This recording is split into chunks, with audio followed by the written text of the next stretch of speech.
তুরস্কে যে ভূমিকম্প হয়েছিল এর কারণ আপনি জানেন কিনা? আমি বললাম যে ভূমিকম্প হয়েছে এই পর্যন্ত জানি, এর আবার কারণ কি? কারণ তো আমি জানি না। তারা আমাকে কাগজপত্র দিলেন, কম্পিউটার টিপে, বাটন টিপে, ইন্টারনেট থেকে পেপারস বের করে আমাকে দেখালেন। ওই দিন ছিল তুরস্কের নেভাল ডে।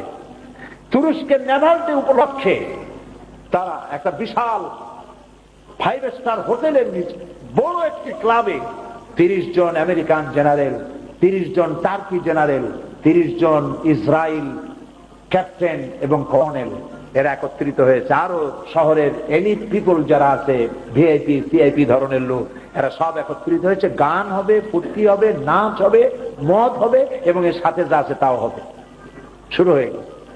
শুরু হয়েছে নাচ গান, শুরু হয়েছে মদের তুফান।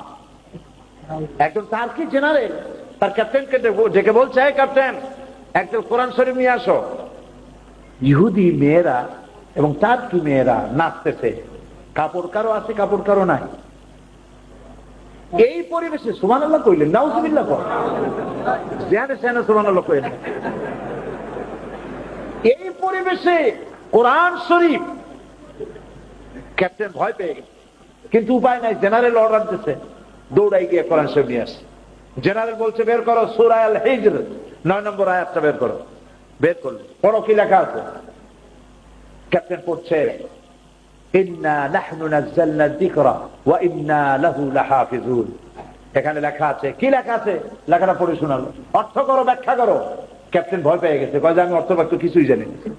জেনারেল বলছে, আমার কাছে শোনো, এইখানে এই আয়াতের অর্থ হচ্ছে, এই কোরআন যিনি নাজিল করেছেন তিনি বলছেন যে কোরআন নাজিল করেছি আমি এবং এটাকে আমি সংরক্ষণ করব। এখন আমি দেখতে চাই এই কোরআন যে নাজিল করেছে সে আল্লাহ কোথায় এবং এই কোরআন কেমনে হেফাজত করে আমি দেখবো। এই বলে মদের বোতল ভাড়ায় দিয়া 2 হাতে কোরআনের পাতা ছিঁড়তে লাগলো। 2 হাতে কোরআনের পাতা ছিঁড়ে উলঙ্গ ড্যান্সরত মেয়েদের পায়ের তলায় কোরআনের পাতা ছড়াই দিল। মদের ছড়াছড়ি, উলঙ্গ নারীদের নৃত্য চলছে কোরআনের পাতার উপরে। আর জেনারেল বলছে, আল্লাহ কোথায়?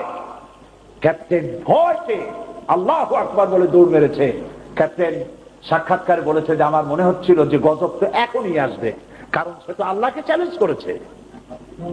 সঙ্গে সঙ্গে আমি দেখতে পেলাম, ক্যাপ্টেন বলছে, আমি দেখতে পেলাম আকাশ কমলা রং ধারণ করেছে। একটা বিকট আওয়াজ হলো, একই আওয়াজে ওখানে যত লোক ছিল সমস্ত লোকের কানের তালা ফেটে গেল।